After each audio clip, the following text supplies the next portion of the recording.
सुप्रभात छात्रों। आज की इस ऑनलाइन कक्षा में हम पढ़ेंगे सूरदास जी का भ्रमर गीत। अब भ्रमर गीत क्या होता है? का अर्थ होता है बहुरा, भंवरा, और गीत यानी लयबद्ध गायन। तो भ्रमर गीत किसे कहते हैं कि इस भंवरे को माध्यम बनाकर जो गोपिकाओं के द्वारा उल्हाना गीत गाया गया उसे ही भ्रमर गीत कहा गया है। अब भ्रमर गीत बहुत सारे लोगों के प्रसिद्ध है, जैसे नंददास जी का भ्रमर गीत और अयोध्या सिंह उपाध्याय का प्रिय प्रवास, जगन्नाथ रत्नाकर जी का उद्धव शतक, सत्यनारायण कविरत्न जी का भ्रमर दूत। इस तरह से अनेक भ्रमर गीतों की रचना की गई है। आज हम पढ़ेंगे सूर के भ्रमर गीत। सूर के भ्रमर गीत की अंतर वस्तु एवं वाग विदिग्धता यानी वाक चातुर्य, वाणी की चतुरता। सूरदास जी के भ्रमर गीत को पढ़ने से पहले हम एक बार इसकी मोटी मोटी रूपरेखा को समझते हैं कि जब श्री कृष्ण मथुरा चले गए तो वो कामकाज में वहाँ उलझ गए, लेकिन फिर भी उन्हें वृंदावन की याद सताती थी और वो वहाँ के बाल ग्वाल गोपिकाओं को याद करते रहते थे हमेशा। तो उनके एक दोस्त थे उद्धव। उनके मित्र उद्धव को निर्गुण पर बड़ा ही विश्वास था, यानी वो निर्गुण को मानते थे और वो ये कहते थे कि सगुण भक्ति कुछ नहीं, जो कुछ भी है वो निर्गुण भक्ति ही है। अब एक दिन श्री कृष्ण और उद्धव बातें कर रहे थे तो कृष्ण जी ने कहा कि उद्धव मोह से ब्रज बिसरत नहीं, हे उद्धव मुझसे ब्रज को बुलाया नहीं जाता। मैं रहता तो यहाँ हूँ लेकिन मेरी मन और मेरी आत्मा ब्रज में ही रहते हैं, मेरा मन वहीं रमता है। तो उद्धव कहते हैं कि हे कृष्ण, तुम तो बिना वजह ये प्रेम की बातों में पड़े हुए हो, निर्गुण की बातें सोचो, निर्गुण की बातें करो जिससे इस संसार सागर से पार उतरा जा सके। तो कृष्ण जी मन ही मन मुस्काए और प्रेम की महिमा व सगुण की महिमा को समझाने के लिए उन्होंने उद्धव से कहा कि हे उद्धव, मैं ये चाहता हूँ कि आप मेरा संदेशा लेकर और ब्रज जाओ और वहाँ के ग्वाल वालों से मिलो। तो इस तरह से उद्धव जी ब्रज आ जाते हैं और वो फिर यहाँ आकर और उन गोपिकाओं के साथ जब बातें करते हैं और उनको निर्गुण का संदेश देते हैं तो उसी समय एक भंवरा वहाँ आ जाता है और वो गुनगुन करते हुए उधर चारों तरफ घूमता है। तो गोपिकाएं उस भंवरे को इंगित करते हुए, अब भंवरे की तरफ इशारा करते हुए और उद्धव और श्री कृष्ण को उल्हाने देती है और उसी उनके वार्तालाप को, उनके संवाद को ही भ्रमर गीत कहा गया है, या वो जो संवाद है वो भ्रमर गीत संवाद ही है। तो अब है सूर के भ्रमर गीत की अंतर वस्तु या वाग विदिग्धता कि सूर के भ्रमर गीत की अंतर वस्तु क्या है या उसकी कथा वस्तु क्या है। हिंदी साहित्य में भ्रमर गीत प्रसंग उद्धव गोपी संवाद से संबंधित रचनाओं के लिए रूढ़ हो गया। रूढ़ यानी प्रचलित, यानी हिंदी साहित्य में जो भ्रमर गीत है वो उद्धव और गोपी के संवाद के रूप में ही प्रसिद्ध हो गया कि जहाँ भी भ्रमर गीत होगा उसका अर्थ है कि वो उद्धव और गोपियों का संवाद है। ऐसी काव्य रचनाएं जिनमें उद्धव एवं गोपियों के संवाद की योजना करते हुए ज्ञान एवं योग का खंडन, किसका खंडन किया गया है? ज्ञान एवं योग यानी निर्गुण का खंडन तथा प्रेम और भक्ति का मंडन, यानी निर्गुण पर सगुण की विजय, भ्रमर गीत के नाम से जानी जाती। इस श्रृंखला की कुछ प्रमुख रचनाएं जैसे सर्वश्रेष्ठ मानी जाती, होने को तो सभी श्रेष्ठ हैं लेकिन इनमें सबसे श्रेष्ठ मानी जाती है सूरदास जी का भ्रमर गीत प्रसंग, भ्रमर गीत प्रसंग, और नंददास का भंवर गीत, अयोध्या सिंह उपाध्याय का प्रिय प्रवास। प्रिय प्रवास जो है हिंदी खड़ी बोली का प्रथम महाकाव्य माना जाता है। और जगन्नाथ दास रत्नाकर का उद्धव शतक, सत्यनारायण कविरत्न का भ्रमर दूत। यद्यपि इन सभी रचनाओं के कथानकों में भिन्नता है, इन सबके कथानक एक जैसे नहीं है, उनकी कथाओं में भिन्नता है, वो कथाएं अलग अलग प्रकार की, तथापि इनके कथ्य के कारण ये भ्रमर गीत परंपरा की रचनाओं में मानी जाती। उद्धव गोपी संवाद का मूल स्रोत श्रीमद् भागवत पुराण। श्री कृष्ण ने अपने सखा उद्धव के अहंकार को नष्ट करने के लिए तथा उन्हें प्रेम और भक्ति का महत्व समझाने के लिए ब्रज में भेजा था। जैसा कि मैंने आपको पहले बताया कि श्री कृष्ण जी उद्धव के अहंकार को नष्ट करना चाहते थे। उनको ये अहंकार हो गया था कि निर्गुण ही सब कुछ है, इसलिए उनके अहंकार को दूर करने के लिए और उनको प्रेम का महत्व बताने के लिए ही ब्रज में भेजा था। ज्ञान और योग के प्रकांड पंडित उद्धव ब्रज में आकर गोपियों को ज्ञान योग का उपदेश देने लगते हैं, किंतु गोपियों को उनकी यह बात अच्छी नहीं लगती। जब वो ब्रज में आते हैं तो गोपियों को निर्गुण और ज्ञान योग की बातें बताते हैं, लेकिन गोपियां उन सबको मना कर देती हैं। गोपियां उन पर व्यंग बाणों की वर्षा करने लगी तथा यह सब उन्होंने ब्रह्मर के ब्याज से किया। ब्याज का मतलब होता है बहाना, कि उन्होंने ब्याज स्तुति एक छंद है जिसमें कि किसी के बहाने से, मतलब कभी बड़ाई के बहाने से और बुराई करना और बुराई के बहाने से बड़ाई करना, तो ये इसमें ब्याज का अर्थ है उलाहना। जो बातें वे शालीनता एवं शिष्टता के कारण उद्धव से सीधे सीधे नहीं कह सकी, उन्हें मधुप, मधुकर, अली आदि के बहाने संबोधित करते हुए उद्धव से कहा। यानी जो बातें वो उद्धव से सीधे सीधे नहीं कह सकी, उनको उन्होंने संकेतों में और उद्धव का बहाना लगाकर, नहीं सॉरी, उनका ब्रह्मर के बहाने से उन सबको कह दिया।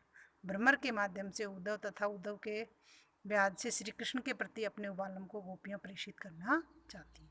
ब्रह्मर के माध्यम से तो वो उद्धव को कहती है और उद्धव के माध्यम से वो श्री कृष्ण जी तक अपनी बातें पहुंचाना चाहती है। श्री कृष्ण की प्रवृत्ति को भी वे ब्रह्मवृत्ति ही कहते हैं। वो श्री कृष्ण जी को भी ये उलाहना देती है कि वो भी भंवरे की तरह से ही कभी एक फूल से कभी दूसरे फूल पर बैठते हैं, या उनकी तरह से, ब्रह्मर की तरह से वो भी चलायमान है, वो एक जगह रुकते नहीं है। जिससे पहले ब्रह्मर प्रवृत्ति कहती है जिसमें पहले तो हम गोपियों से प्रेम किया और जब हमसे मन भर गया तो कुब्जा से प्रीति जोड़ ली। यानी वो उलाहना देती हैं और उनकी ब्रह्मवृत्ति या भंवरे की जैसी प्रवृत्ति के लिए श्री कृष्ण उद्धव से कहते हैं कि आपके जो दो मित्र हैं श्री कृष्ण, उनकी प्रवृत्ति भी कैसी है, इस ब्रह्मर के जैसी है कि एक फूल पर बैठता है, उसका रसपान करता है और फिर थोड़ी देर बाद जब उसका मन भर जाता है तो वो दूसरे फूल पर चला जाता है। उसी तरह से आपके मित्र ने भी हम सब से प्रेम किया और जब हम सब से मन भर गया तो उन्होंने कुब्जा से प्रीति जोड़ ली। उक्त विवेचन के आधार पर भ्रमर गीत काव्य के लिए निम्न लक्षण निर्धारित किए जा सकते हैं कि भ्रमर गीत है क्या। सबसे पहले तो भ्रमर गीत उद्धव गोपी संवाद, एक नंबर पर तो हम क्या कह सकते हैं कि भ्रमर गीत क्या है, तो उद्धव और गोपियों के संवाद ही भ्रमर गीत है।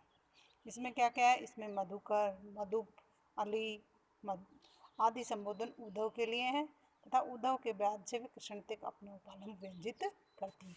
वैसे कहने को तो भंवरे के लिए कहती हैं कि मधुकर, मधुप, अली, लेकिन भंवरे के माध्यम से तो वो उद्धव को और उद्धव के माध्यम से वो श्री कृष्ण तक अपना संदेश पहुंचाना चाहती है। भ्रमर गीत प्रसंग का मूल उद्देश्य निर्गुण का खंडन तथा सगुण का मंडन करने के साथ साथ ज्ञान योग का खंडन एवं प्रेम भक्ति का मंडन करना है।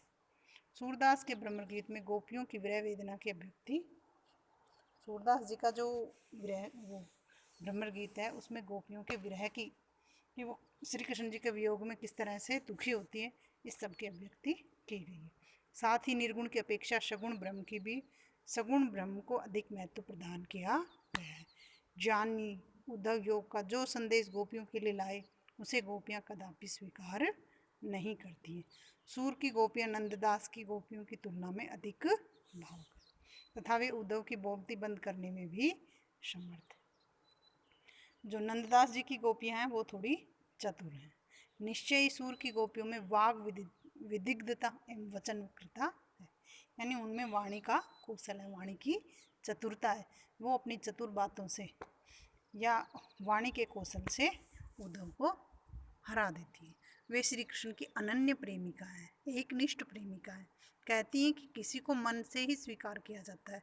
अब मन तो एक ही होता है जो श्री कृष्ण को पहले ही समर्पित कर चुकी है। जब हमारा मन ही हमारे पास नहीं है, हम किसी को स्वीकार करें तो अपने मन से स्वीकार करते हैं, और जब हमारा मन ही हमारे पास नहीं है तो हम आपके इस ज्ञान योग को कैसे स्वीकार कर सकते हैं। ऊधो मन ना ही 10-20, हे उद्धव हमारे जो मन है वो 10-20 नहीं है। एक हूँ तो सो गयो श्याम को आराग तू इस। तो क्या करें कि एक ही मन था हमारा, वो श्री कृष्ण ले गए, यानी वो हमारा मन श्री कृष्ण के साथ चला गया। अब आपके इस निर्गुण को हम कैसे धारण करें। भई अति शिथिल सबे माधव बिनु जथा देह बिन शीस। अब देखो क्या कह रहे हैं ये कि भई अति शिथिल, कि हम तो श्री कृष्ण जी के बिना बिल्कुल ही लाचार से हो गए, शिथिल हो गए, कमजोर हो गए।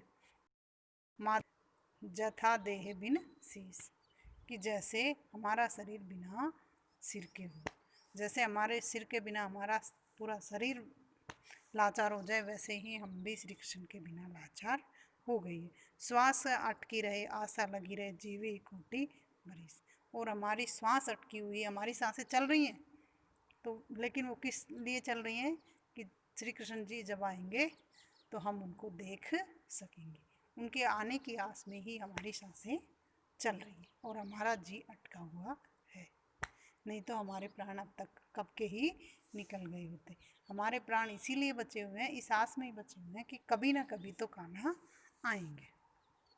इसी प्रकार सूरदास के भ्रमर गीत प्रसंग में विषय प्रतिपादन की स्थिति बड़ी सरल किंतु प्रभावी है। गोपियाँ उद्धव के समक्ष निर्गुण के खंडन के तर्क कम प्रस्तुत करती है, भावात्मक बोध का संकेत अधिक करती है। उन्हें कृष्ण के प्रति अपनी एकनिष्ठ अनन्य भक्ति प्रेम के आवेग का उल्लेख करना ही अभिष्ट प्रतीत होता है। एक उदाहरण इस कथन की पुष्टि की जा सकती है कि उर में माखन चोर गढ़, उर यानी हृदय, कि हमारे हृदय में तो माखन चोर, माखन को चुराने वाले श्री कृष्ण बसे हुए हैं।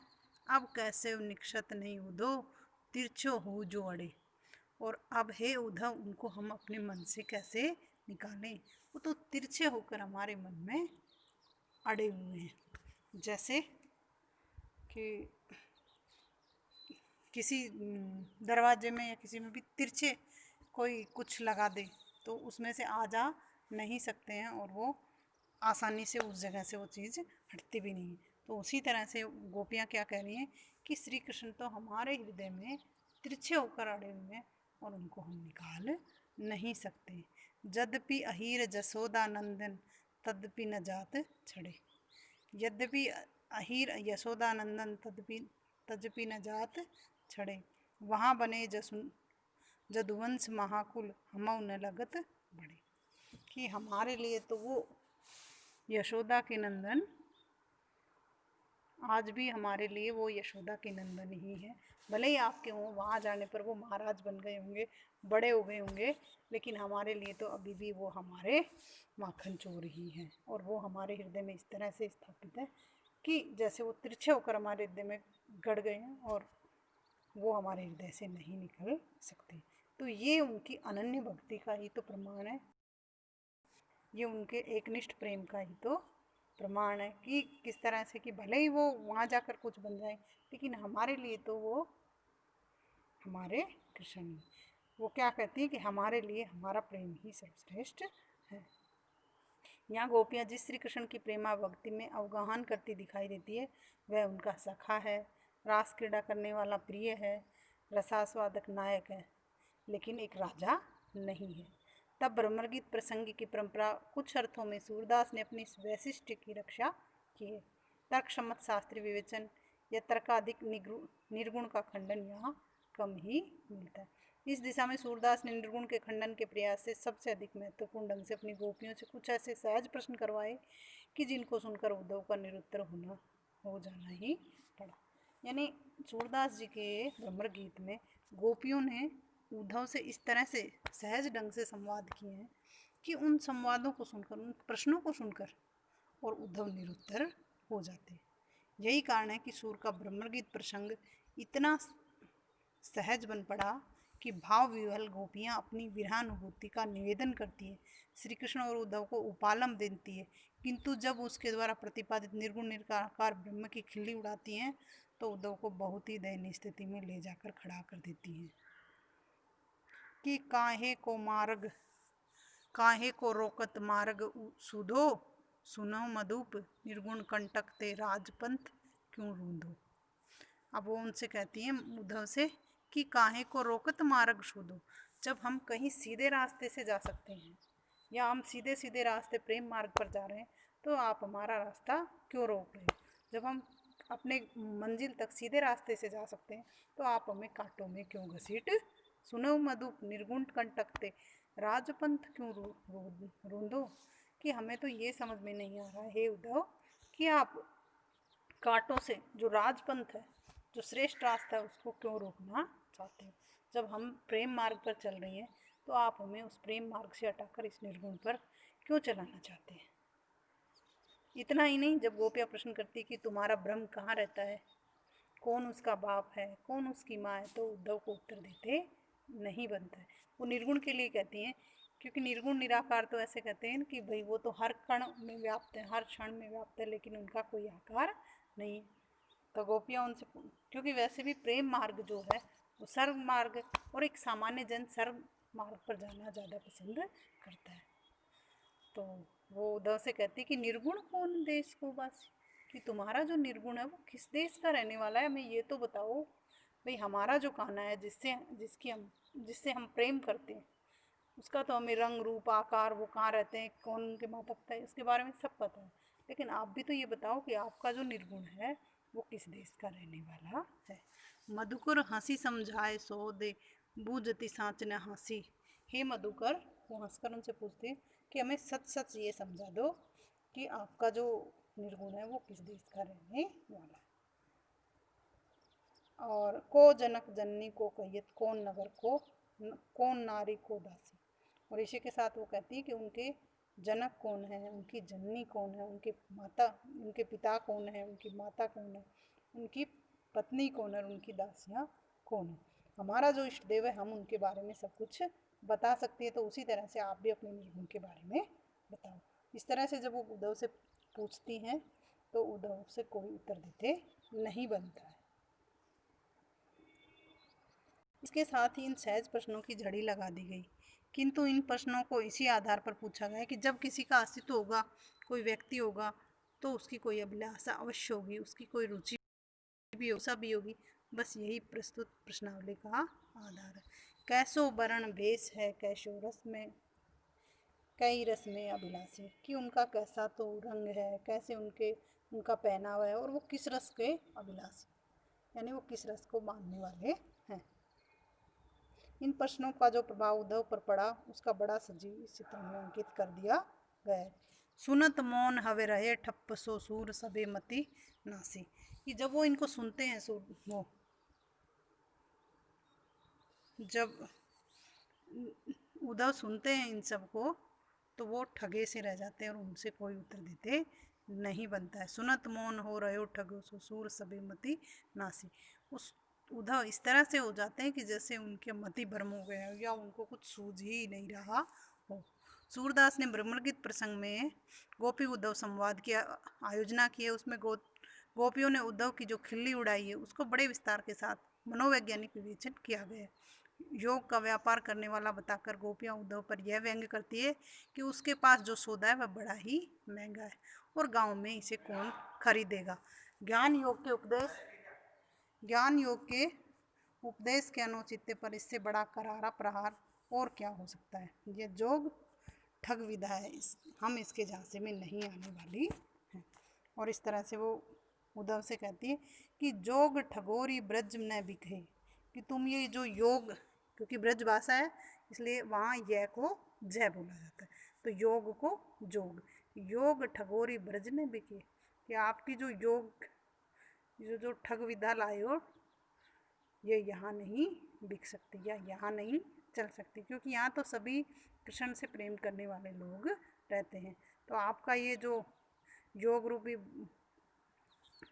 जो सामान लाए हो या इसे लाद कर लाए हो ये यहाँ नहीं चलेगा, क्योंकि गांव में महंगी चीज़ें नहीं बिकती हैं। आपका ये जो व्यापार है बहुत ही महंगा है और आपका जो ये संदेश है बहुत ही महंगा है, तो ये इस गांव में नहीं चलेगा। यह व्यापार तिहारो उद्धव ऐसे ही फिर ही, ये जो तुम्हारा व्यापार है ना ये ऐसे ही रह जाएगा। जा पे ले आए हो मधुकुर ताके उड़ने समय। जिससे ये लेकर आए हो ना, जिसने आपको भेजा है, उनसे ही जाकर पूछो कि क्या वो हमें बुला सकते हैं। दाख छुआरी छोड़ के कटुक निबोरी को अपना मुख खे। और वो उनसे कहती हैं कि क्या कोई इंसान जो दाख और छुआरे खाए, या जो इंसान ड्राई फ्रूट्स खाए, वो कड़वी निबोरी क्यों खाएगा? जो सुख सुविधाओं में रह रहा है वो दुखों को क्यों झेलेगा? तो हमें तो श्री कृष्ण रूप के प्रेम रूपी ये दाग छुआरे मिले हुए हैं, तो हम उन सबको छोड़कर इस निर्गुण को ग्रहण क्यों करेंगे? इतना ही नहीं, उसके खट्टा खाकर चलने का मजाक तक करने में गोपियां विदग्ध नारी स्वभाव के अनुरूप आचरण करती हैं कि न किसी शास्त्रीय विवेचन से तर्काधिक स्वरूप दिखाकर आपस में गोपियां जब उद्धव को लक्ष्य करके तिरस्कृत वाच्य ध्वनि छोड़ती है, तो ब्रह्मगीत प्रसंग की सहजता का अनायास ही परिचय प्राप्त हो जाता है। इस उदाहरण में देखो, गोपियों की व्यंग्यों का रूप देखा जा सकता है। आयो घोष बड़ो व्यापारी, लादी खेप गुण ज्ञान जोग की, ब्रज में आए उतारी, धुर ही ते खोटो खायो, लिए फिरत शीस भारी, इनसे कहे कौन डहकावे, ऐसे कौन जाने। अब वो उसका मजाक उड़ाती है, उनके निर्गुण का मजाक उड़ाती हैं और क्या कहती हैं कि आयो घोष बड़ो व्यापारी, देखो इनसे मिलो, ये बहुत ही बड़े व्यापारी हैं और अपने ज्ञान योग का व्यापार करने के लिए यहाँ आए हैं। और इस तरह से वो उन पर व्यंग करती हैं, उन ताने कसती हैं कि देखो ये ज्ञान योग की गठरी यहाँ लाकर उतार दी, और हमसे क्या कह रहे हैं कि वो खरीदो। इनको ये पता ही नहीं है कि ये जो निर्गुण है या ज्ञान योग की जो बातें हैं हमें बिल्कुल नहीं सुहाती है। गोपियों को निर्गुण ब्रह्म नंद नंदन श्री कृष्ण के सम्मुख फीका प्रतीत होता है। निराकार में तुच्छता निरूपित करते हुए गोपियाँ कहती है कि ए अली कहाँ जोग में निको, हे अली, हे सखी, जोग किस तरह से अच्छा है। तजिरस रीति नंद नंदन की सिखवत निर्गुण फीको, जो हमें श्री कृष्ण के प्रेम को बुलाने के लिए कह रहा है वो हमें बिल्कुल भी अच्छा नहीं लगे। देखत सुनत नाई कछ सुरने जो ज्योति करी धावत। और ये कह रही हैं कि ना तो वो दिखाई देते हैं ना सुनाई के देते हैं, बस ज्ञान ज्ञान करते हुए दौड़ते रहो। सुंदर श्याम कृपाल दयानिधि कैसे हों विश्रावत, और सुंदर श्याम सलोने को हम कैसे बुला सकती हैं। गोपिया उद्धव से यह भी कहती है कि तुम यहाँ ब्रज में निर्गुण ब्रह्म का प्रचार करने तथा योग का उपदेश देने आए हो, पर यहाँ तुम्हें इस माल को कोई स्वीकार नहीं करेगा, क्योंकि ब्रज में तो सब गोपाल कृष्ण की उपासिकाएं हैं। योग साधना करने वाले तो काशी में रहते हैं, या ब्रज में कहाँ आपको योग साधना करने वाले मिलेंगे। आपको अगर अपना ये माल बेचना है या निर्गुण का ये माल बेचना है तो आप काशी चले जाइए। गोकुल सबे गोपाल उपासी, ये तो गोकुल है और यहाँ तो सब गोपाल उपासी, गोपाल की उपासना कर, उपासी यानी उपासना करना या उनको मानने वाले रहते, कि यहाँ तो सब भी गोपाल को, कृष्ण को मानने वाले रहते। जोग अंग साधक में जे उदो ते सब बसत स्फुर काशी, और जोग को अपने अंग अंग में धारण करें, योग को अपने अंदर धारण करें, वो लोग तो काशी में बसते हैं। इसलिए हमें ऐसा लगता है कि आप गलत जगह आ गए, आपको जाना तो काशी चाहिए था, लेकिन आप गलती से गोकुल आ गए। सूरदास के ब्रह्मगीत प्रसंग की एक अन्य उल्लेखनीय उपलब्धि यह भी मानी जा सकती है कि ब्रह्मगीत प्रसंग के मुख्य उद्देश्य निर्गुण के खंडन और सगुण के मंडन या प्रेम भक्ति या ज्ञान योग का विजय का कोई काव्यात्मक ढंग से प्रस्तुत किया गया है।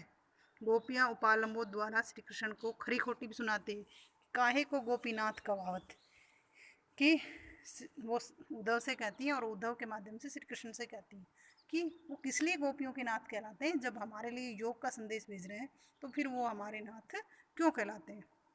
उद्धव को श्री कृष्ण की बात तक करने और उनकी चर्चा चलाने तक से रोकती है, कहत कत परदेसी की बात, और वो नाराज होते हुए कहती है परदेसी की बातों को हमें क्यों सुनना, जब वो हमें भूल सकते हैं और प्रदेश जाकर हमारे लिए योग का संदेश भेज सकते हैं, तो हमें भी उस परदेसी की बातों को नहीं सुनना है। मंदिर अरग अवधि वधि हमसो हरि आहार चली जात, मंदिर या मंदिर का अर्थ है महीना, अर्ध यानी आधे महीने, यानी वो हमें 15 दिन की अवधि समय के लिए बदी हमें कह कर गए थे, सो गया है, हरि यानी सिंह, आहार, हरि आहार यानी सिंह का भोजन यानी मांस चली जात। गोपियों के कहने का अर्थ है कि वो तो हमें एक पखवाड़े के लिए 15 दिन के लिए बोल कर गए थे कि मैं 15 दिन के लिए मथुरा जा रहा हूँ, लेकिन अब तो 1 महीना हो गया और अभी तक हरि नहीं आए। और आए भी तो उनका क्या संदेश आया कि हम उनको भूल जाएं और योग को करना नहीं चाहती। और इसी क्रम में सूर ने गोपियों के मन में उभरती हुई नार्योचित ईर्ष्या भावना का भी बड़ा ही सहज चित्र प्रस्तुत किया है। ब्रह्मगीत प्रसंग केवल दार्शनिक विवेचन पर आधारित काव्य रचनाओं का संग्रह नहीं है, अपितु मानवीय चित्तवृत्तियों का भी सहज पिटारा है। मनुष्य के जो सामान्य गुण है उनका भी इनमें चित्रण किया गया कि ईर्ष्या भावना जो कि नारियों में सबसे ज़्यादा बताई जाती है कि ब्रह्मगीत का तो ब्याज है।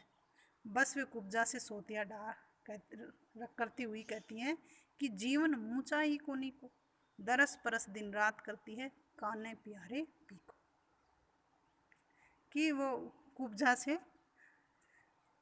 चिढ़ते हुए ईर्ष्या करते हुए कहती हैं कि जीवन ऊंचाई कोनी को, तो जीवन तो सबसे अच्छा आजकल कुब्जा का हो रहा है कि रात दिन वो श्री कृष्ण जी के दर्शन करती है। हम तो यहाँ सब मरे जा रहे हैं उनके वियोग में, और कुब्जा के वहाँ आनंद हो रहे हैं। वो हम दिन रात कृष्ण जी के दर्शन करती है। इस प्रकार उद्धव ने ब्रह्मगीत प्रसंग के अंतर्गत गोपी उद्धव संवाद के प्रसंग को बहुत ही सजीव ढंग से चित्रित किया है।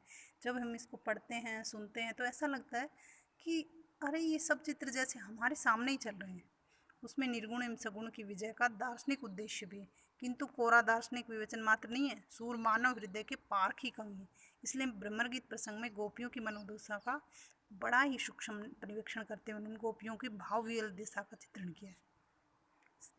सूरदास जी मनुष्य की प्रवृत्तियों को बहुत ही सूक्ष्म ढंग से अंकित करते हैं, किस तरह से उनकी बारीकी से और कैसे उन गोपियों के माध्यम से उन्होंने उद्धव को फटकारा है, किस तरह से उनको ताने दिए हैं कि लास्ट में उद्धव भी भावविहल हो जाता है और अपने निर्गुण को छोड़कर और वो प्रेम को मानने लग जाता है।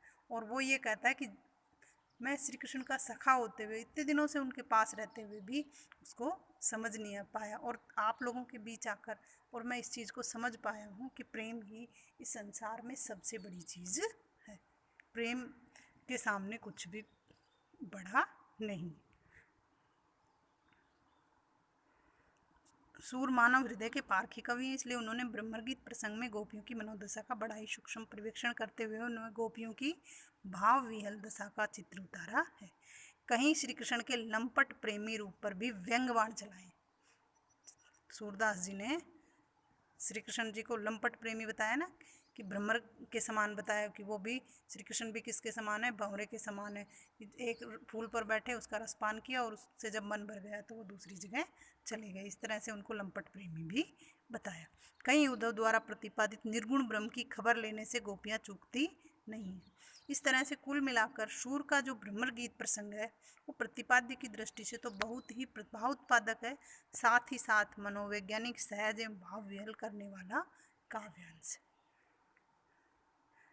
आप इसी के साथ वीडियो को ख़त्म करते हैं और हम आशा करते हैं कि आप सबको ये बहुत ही पसंद आएगा और आपके लिए बहुत ही उपयोगी रहेगा।